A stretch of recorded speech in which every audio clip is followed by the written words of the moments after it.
Playtime game. Just looked at it. Project Playtime or whatever.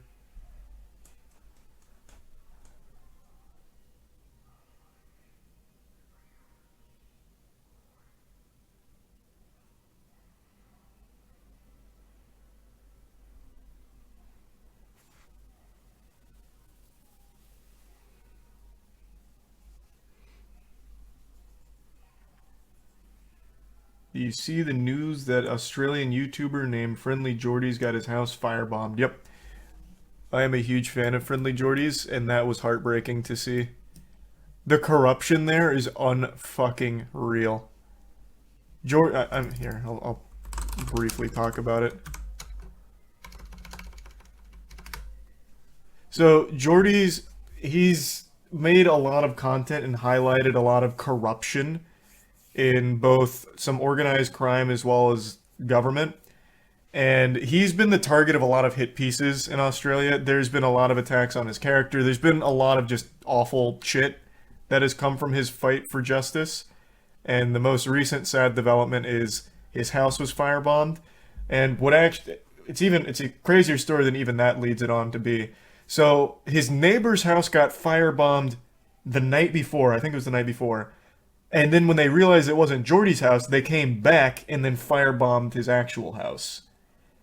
Now, the list of suspects is huge because he's reported on so much corruption. He's currently engaged in a lawsuit over something else, another corrupt organization. But he's also, like I said, highlighted some organized crime as well. So this could have been fucking anyone. And it's just so goddamn sad. Because he does incredible work.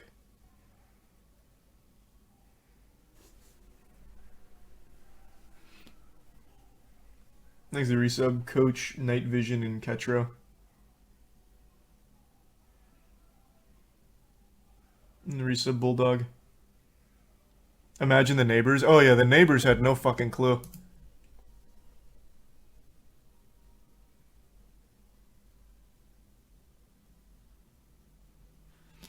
Like the resub trash bag. Is he okay? He's okay.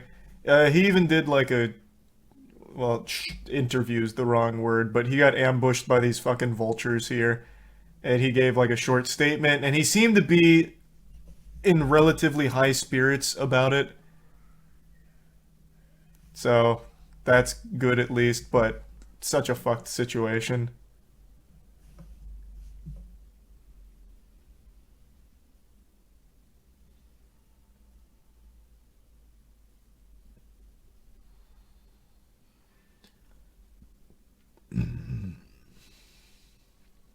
What about his neighbors? They got fucked for no reason. Well, he got fucked for no reason too.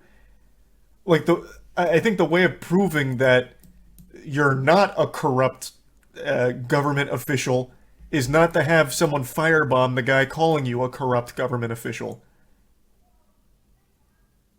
Play the interview again. It's not really like an interview, but here I'll play it. We don't know who did it. There's a long list of suspects. My mind was racing as to who it is.